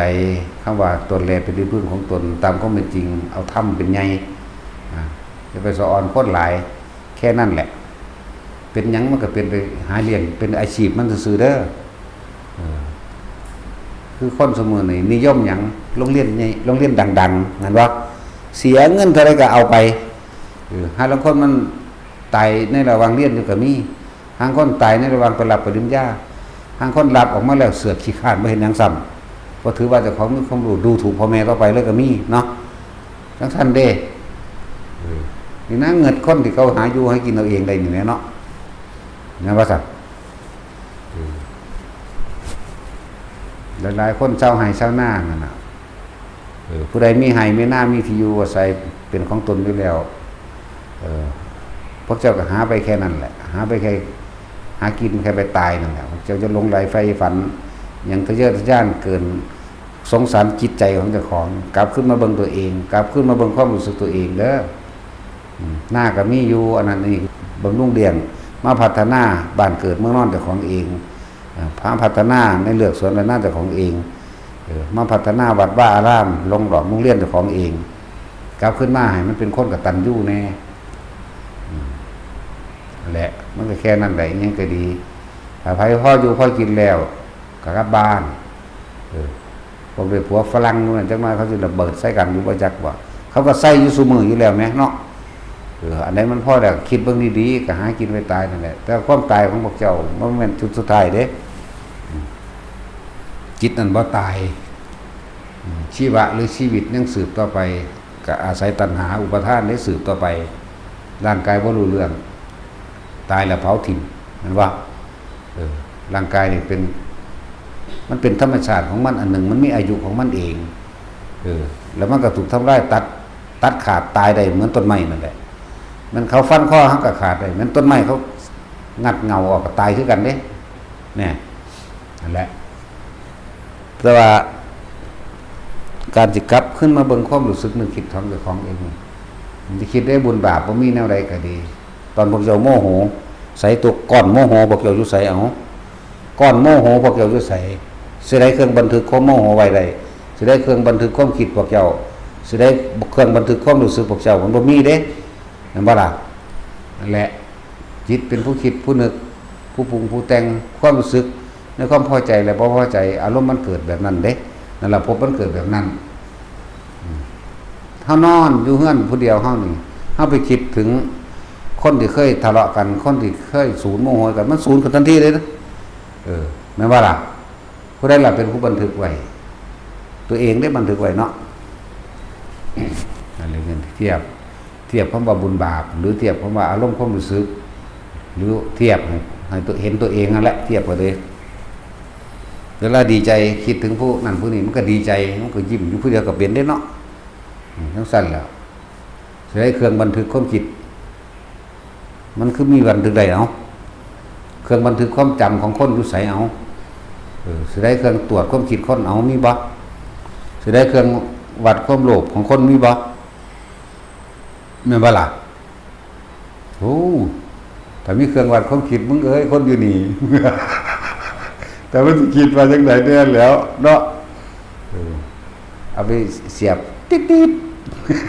ๆคิดกับตัดสินจังได๋ติดๆไหลขึ้นเนาะตายตัดสินจะคิดกับผู้นั้นผู้นี้น่ะตายละบัดนี้ตาจุ้ยว่านั่นเครื่องอันบันทึกความฝันมีบ่เนาะแปลกว่าล่ะมันคือจำได้สั่นมันสั่นแล้วมันบ่มีได้เครื่องบันทึกกับจิตนั่นแหละผู้เลิศจิตเป็นสัญญาสัญญามันสิละเอียดกว่าทุกอย่างอยู่แล้วแต่ว่าทุกอย่างก็คือสัญญาก็คือทุกอย่างเพราะว่าเป็นของเนื่องกันอยู่เวทนาสัญญาสังขารวิญญาณที่เอิ้นว่านามเอิ้นว่าจิตก็ว่ามันผู้ดูกับจิตเป็นอันเดียวกันเด้มันคือจำได้เนาะมันบ่มีแนวบันทึกก็มันบันทึกในตัวมันเองอยู่แล้วล่ะถึงว่าความคิดจังซี่ก็บ่มีหยังสิจับคืนมันได้เนาะนักวิทยาศาสตร์เก่งๆมันก็เฮ็ดหยังก็เฮ็ดแมงไปอาวุธฆ่ากันนั่นแหละแม่นบ่มันเป็นแมงยังคือบ่เฮ็ดอันสิ่งที่ป้องกันความตายได้เนาะบ่ให้ป่วยเลยแหมบ่ให้เจ็บบ่ให้ปวดบ่ให้ป่วยบ่ให้ตายสตาร์ทไว้นี่คืออายุ25ปีเอาอยู่จังซั่นอันนี้บ่แม่นเลยถกเถียงกันนั่นนี่ก็เพื่อผลประโยชน์เพื่อเกิดเงินเกิดทองเพื่อเกิดการยอมรับในทฤษฎีต่างๆเป็นผลงานจบด็อกเตอร์มีรางวัลนั่นนี่ว่านี้ผู้ใดอยากได้รางวัลต่อไปแม่กูเซ็นให้จ้างนะบ่นั่นซั่นแหละหลายอย่างที่พวกเฮาบ่รู้แล้วพวกเจ้าจะไปเงินถอคนรวยๆที่รวยมากโดยการโกงเด้ออย่าเงินเด้อเขาดื่มกินเลือดเนื้อของบุคคลผู้อื่นทั้งมนุษย์และอมนุษย์อยู่แล้วเขาโกงกินค่าแรงดุจดังว่าคนกินคนเข้าใจบ่สุดท้ายแล้วเมื่อใส่กรรมอันเป็นของหนักเรียกว่าคารุกรรมที่เป็นของหนักนั่นบ่เมื่อได้ของหนักแล้วเขาก็จะเกิดไม่คนกินเหมือนกันพวกเจ้าจะเงินพอข้าวกินปูกินปลากินกบกินเขียดกินกุ้งหอยปลาหมึกหอยแครงแมลงภู่เป็ดไก่ง้อควายคนที่เคยกินเลือดเนื้อของคนมาแล้วอย่างเช่นนักการเมืองไอ้ว่าล่ะเป็นจังซั่นหรือข้าราชการที่อาศัยตำแหน่งที่อาศัยต่างๆเพื่อสิคดโกงคนเข้าใจบ่บ่ไปเงินพวกนี้ ที่เฮาได้กินปูกินปลาก็กินพวกนั้นแหละอย่างว่าตะกี้เขากินเฮาก็กินเขาอย่างว่านี่นั่นแหละแรงที่มาของป่ามาแบบใดจากว่าล่ะเพราะมันเกิดจากอ้างนั้นอ้างนี้เด้เกิดจากความโลภคนเด้อหมายว่าจังซี่ต้นกำเนิดสัตว์ชนิดต่างๆแยกออกตามการกระทำของตนเด้ว่าจะเป็นงัวควายช้างม้าปูสังเสชะต่างๆที่เกิดตามตะไคร่น้ำจะเกิดตามจีซีน้ำทิ้งน้ำคร่ำน้ำคำน้ำเสียยึกยื้อตัวยึกยื้อตัวหัวค้อนพวกนี้พวกนี้มืดดำโคตรพ่านจากบันว่าจักพิษว่าจักถูกกูโกงกินให้เบิดพวกนี้ตกนรกก่อนมันนี่ไม่เย็นซื้อได้นี่ที่มานี่มาเป็นแม่งอันหัวค้อนนั่นจากว่าล่ะตัวยังเง่าไหมจักใส่เดือนกับแมนได้พวกนี้บ่มีตามีแต่ผิวหนังรับรู้ความรู้สึกเจ็บปวดเขาจะบ่ล่ะแล้วก็บ่มีสมองพร้อมสมมุติว่ามันสิเข้ากองไฟนี่มันตรงไปถึงกองไฟปั๊บมันห่อนปุ๊บมันสิถกออกแล้วมันก็ตรงไปไหมเขาจะบ่ล่ะสัตว์บางชนิดมีสัญญาสัตว์บางชนิดไม่มีสัญญาเขาจะบ่ล่ะอันนี้เป็นของละเอียดเกินขึ้นไปอีกแล้วเป็นอภิธรรมไปแล้วอันนี้แต่บ่ต้องรู้หรอกพวกเฮาเพราะพวกนี้ตอนนั้นมีพวกเฮามีสมองอยู่ก็คิดเอาตามที่เฮานั่นแหละสั้นนั่นแหละ จะไปสะอ่อนคนที่โกงคนมารวยสุดท้ายมันก็มาเป็นเลื่อนว่าพวกใดที่ร่ำรวยด้วยการโกงโคดโกงเหมือนกันเลยกับกินเลือดเนื้อชีวิตของผู้อื่นสุดท้ายแล้วสิ่งที่พวกเจ้าทั้งหลายจะได้รับก็จะเกิดมาเป็นสัตว์ให้เขากินจากว่าล่ะนั่นแหละมันจังบาปไปในดอกอันขากินจากว่าล่ะพอแต่ยาวมันไปทรมานจากว่ามันในนิดๆหน่อยๆเท่านั้นแหละคือเขาว่าชาวพุทธต้องรักษาศีลห้าถ้าไม่ใช่รักษาศีลห้ามันบ่แม่นข้อกฎบังคับระเบียบคำว่าศีลห้านี่จักว่ามันเป็นธรรมของโลกเลยบ่ได้เป็นของศาสนาใดๆทั้งสิ้นเด้ล่ะตะกี้ก็บ่ให้ตั้งชื่อว่าพุทธศาสนาเด้ล่ะแม่นบ่เขายอมรับคนทั้งหลายว่าโอ้นี่เป็นผู้รู้ซื่อๆเลยเอิ้นว่าพุทธศาสนาแล้วธรรมะนี่เป็นชีวิตจริงเป็นความจริงของทุกชีวิตสรรพสัตว์บ่ได้เลือกชนชั้นชาติศาสนาแม้กระทั่งสัตว์เห็นว่าเกิดแล้วแก่เจ็บตายเสมอกันบ่เกิดแล้วแก่เจ็บตายบุคคลที่รักตายจากเสียใจห้องให้น้ำกันคือกันเนาะเสียดายคือกันเหมือนบ่ล่ะสั่นตัวร้อนเหมือนกันบ่เอาไฟไปจูดมันเบิ่งแม่ศาสนาอื่นก็รู้มันบ่ฮ้อนมันสิฮ้อนแต่ศาสนาพุทธบ่เนาะเอามันไปแช่ลงไปน้ำแข็งมันก็บ่เย็นคือกันบ่เย็นแมงคือกันตัวมันบ่ป่วยคือกันบ่มันบ่ตายคือกันบ่นี่แหมธรรมะแหมเวลามันโมโหจากเหตุใดเดียวกันนี่แหละเห็นบ่เวลาบ่ได้ดังใจมันก็โมโหเหตุเดียวกันเวลาได้ดังใจมันดีใจกันเหตุเดียวกันแม่นว่าซั่นแล้วมันสิมีพระเจ้ามาทางใดบ่มีตัวเองสร้างเองแท้ๆความรู้สึกที่โกรธก็ตัวเองสร้างเองความรู้สึกที่รักก็ตัวเองสร้างเองความรู้สึกที่พอใจหรือสุขก็ตัวเองสร้างเองความรู้สึกที่ไม่พอใจทุกข์ก็ตัวเองสร้างเองเลยก็ท่านก็ต้องยุดที่ตัวเองตัวนี่ผู้ใดแต่ของมาเกิดเองแต่ของก็ต้องยุดเกิดเองมันบ่แม่นพ่อแม่เห็นให้เกิดเด้จักว่าอันมันธรรมธาตุของมันเองกรรมต่างหากที่การกระทำซึ่งกันและกันสมรู้ร่วมคิดกันไว้เป็นเครื่องก่อเกี่ยวมาให้หามาเกิดนำกันในฐานะต่างๆเป็นลูกเป็นหลานเป็นเหลนก็ว่าไปเนาะสั่นละวิธีการเกิดก็ดีก็เว้าให้ฟังก็เว้าทั้งเบิดมันก็เว้าบ่เบิดละเนาะคือเขาถามมันอันว่าพ่อแม่ตกนรกหรือตัวผู้นั้นตายต้องเอาบุญที่เฮ็ดไว้มันบ่ซอยได้บ่มันบ่เข้าใจเด้นั่นนี่คือกองบาปกุศลธรรมานี่คือกองบุญอกุศลธรรมนี่คือกองบาปเป็นอกุศลเฮาเฮ็ดไว้2อย่างนี่ร่วมไว้นี่บัดนี้ในปัจจุบันเจ้าสิตายเจ้าสิคิดถึงหยังอาจจะว่าล่ะก่อนเจ้าสิตายในชั่วขณะเดียวนี่เจ้าสิคิดถึงกองบุญผ่าไตรบ่เจ้าสิคิดถึงพระบ่เจ้าคิดถึงธรรมะบ่แต่เจ้าคิดถึงตัวนี้เจ้าตายตรงตัวนี้ปึ๊บเจ้าก็ไปทั้งสวรรค์นิพพานไปเข้าใจว่าล่ะถ้าเจ้าคิดถึงบาปเจ้าคิดถึงบาปคิ คิดถึงตอนไปขาเป็ดขาไก่คิดถึงตอนศูนย์โมโหคนนั้นคนนี้ใจขาดเพิ่มมันก็ไปเกิดเลยอันที่เข้าใจว่ามีวิญญาณทั้งสั้นทั้งสี่ไปเฝ้าก็โล่งหรือว่าเท่านั้นวันเท่านี้วัน7 วันจึงรู้ตัวแมนมันไปเลยบอกทฤษฎีให้นี่คือตอนนี้เฮานั่งอยู่ตอนนี้นี่ปัจจุบันแต่ว่าเฮาบ่ได้อยู่ในปัจจุบัน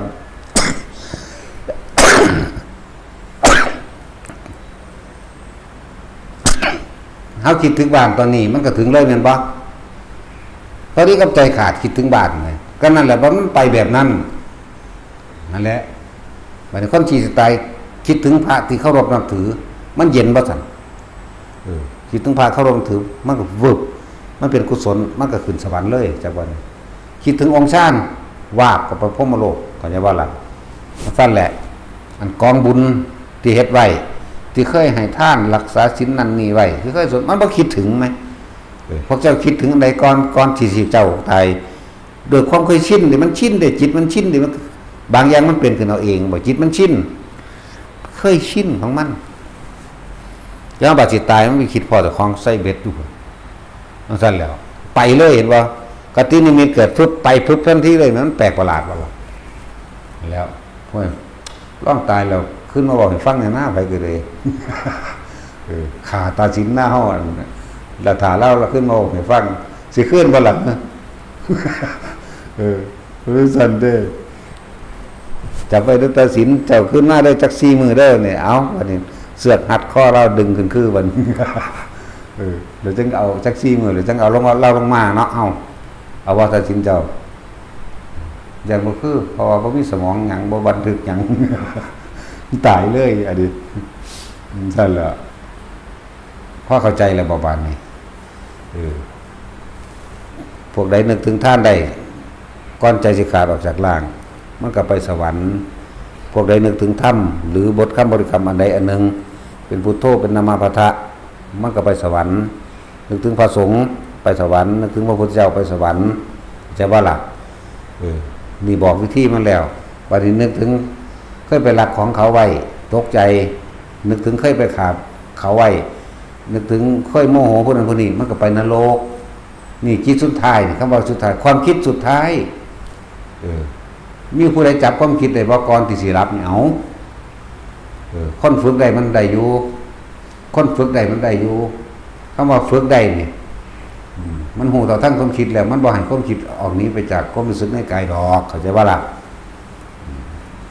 บัดนี้คนฝึกใหม่ๆมันจับว่าได้ดอกก็ฝึกหัดเอาเองตัวส่วนมากก็ที่บอกวิธีง่ายที่สุดพวกเจ้าก่อนที่นอนพวกเจ้าสมาทานศีลด้วยตนเองจักว่าล่ะไหว้พระพุทธพระธรรมพระสงฆ์แล้วนะโม3 จบหรือพุทธังธัมมังสังฆังสรณังคัจฉามิก่อนที่สินอนจักว่านี่ข้าพเจ้าขอตั้งจิตเจตนาการรักษาศีล 5นับตั้งแต่บัดนี้เป็นต้นไปจนกว่าข้าพเจ้าจะตื่นนอนแล้วเลิกกันล่าพร้อมแล้วก็นอนฟังธรรมก็ได้นอนจับลมหายใจแล้วฟังธรรมไปพร้อมทางดีจะว่าล่ะมันบ่แน่จักอย่างอันบอกนี่ตกก็ได้ค่อยโจรก็ได้ฟังธรรมไปฟังธรรมไปจิตใจมันไข้ควรพิจารณามันยอมรับของมันปล่อยวางรับตายซ้ำไปนิพพานจะว่าล่ะเฮ็ดเอาตัวพอเคยฝึกยังมาเถียงกูเด้กูก็ฟังคือกันเด้จะบอกให้กูฟังเขาอ่านพระไตรปิฎกวันที่ทั้งสั้นแหละบางคนก็ฟังบทสวดมนต์มวนๆเข้าใจว่านี่มวนย่องไปพวกนี้โอ้ยหูจักย่องบ่เนาะว่าเพลินไปในเสียงบทสวดธรรมจักรบทสวดต่างๆเพลินแล้วก็ลับไปถ้ามันตายพวกนี้ไปสวรรค์จักว่าล่ะแต่พวกฟังธรรมโดยอริยสัจ4ปฏิจจสมุปบาทใครควรพิจารณาหาความจริงของตัวเองโอ้ยเพิ่นเว้าถึงเบิดมันยอมรับมันยอมรับว่าเกิดมาต้องตายมันยอมรับของมันสิผ่อนคลายได้ปัสสัทธิคลายความกังวลออกจักว่าไปนิพพานก็ได้พรหมโลกก็ได้อันนี้บอกเน็ตตายตัวกับบ้านใดบางคนหลายคนอย่างสั้นบางคนที่นอนคิดเครียดอยู่หั่นน่ะตายตอนนั้นเป็นนรกเด้จะว่าล่ะเดี๋ยวท่านบอกว่าพวกเจ้ามาสมาทานศีล แล้วพวกเจ้าสิฟังธรรมไปพร้อมนอนหลับไปโลดบ่แน่คนฟังธรรมตายไปในพานในพระธรรมนำมาบทต่างๆในพระไตรปิฎกมีตั้งเยอะตั้งแยะแม่นบ่ล่ะมีหลายอยู่เด้นะก็ชื่อชื่อเพิ่นบ่ได้พระคุบอกผู้หนึ่งพระคุณะบอกหนึ่งแล้วก็สุปพุทธะพระเด้อันนี้บ่แม่นอันขอท่านโลกเรือนเด้ก็จะว่าล่ะสุปพุทธะเป็นภิกษุอันนี้อีกองค์นึงแล้วก็พระที่ตายในปากเสือนั่นน่ะใครควรไปหน้าถ้ำไปเลยนั่นน่ะแล้วไปอีกละเป็นโรคอันตุ้มแดงๆดำๆเป็นโรคเริ่มโรคตุ้มใหญ่ๆนั่นน่ะมันก็ลืมชื่อเพิ่นก็ว่าล่ะ พระพุทธเจ้าเป็นผู้เทศน์ให้ฟังนะนั่นแหละโอ้ยสิยกมายังดักเรื่องเฮ็ดเอาเองแบบก็เลยผมบอกซุมื้อล่ะเนาะมันหลายองค์อยู่ดอกเฮ็ดเอามึงพระได้เฮ็ดให้ไผก็แล้วกันว่านี่คือวิธีที่ง่ายคักแล้วเอาช่วงมันวุ่นวายน้ำงานก็วุ่นไปแต่ว่ามานอนแล้วก็สมาทานศีลนอนฟังธรรมไปหรือนอนภาวนาไปพวกทรงชั้นไปแล้วก็ส่งไปจากว่าล่ะนี่เฮาสิเอาเฉพาะสิ่งที่มันเป็นบุญคือความสงบเป็นกุศลคือความฉลาดหาทางออกจากทุกข์ได้นี่คือแนวทางของการพ้นทุกข์ก็ว่ากุศลน่ะพ้นจากการเกิดนั่นแหละเฮ็ดไปคนบ่ฝึกบ่รู้เด้จับรับมั่งจับความคิดได้มั่งมีเบิดนั่นแหละ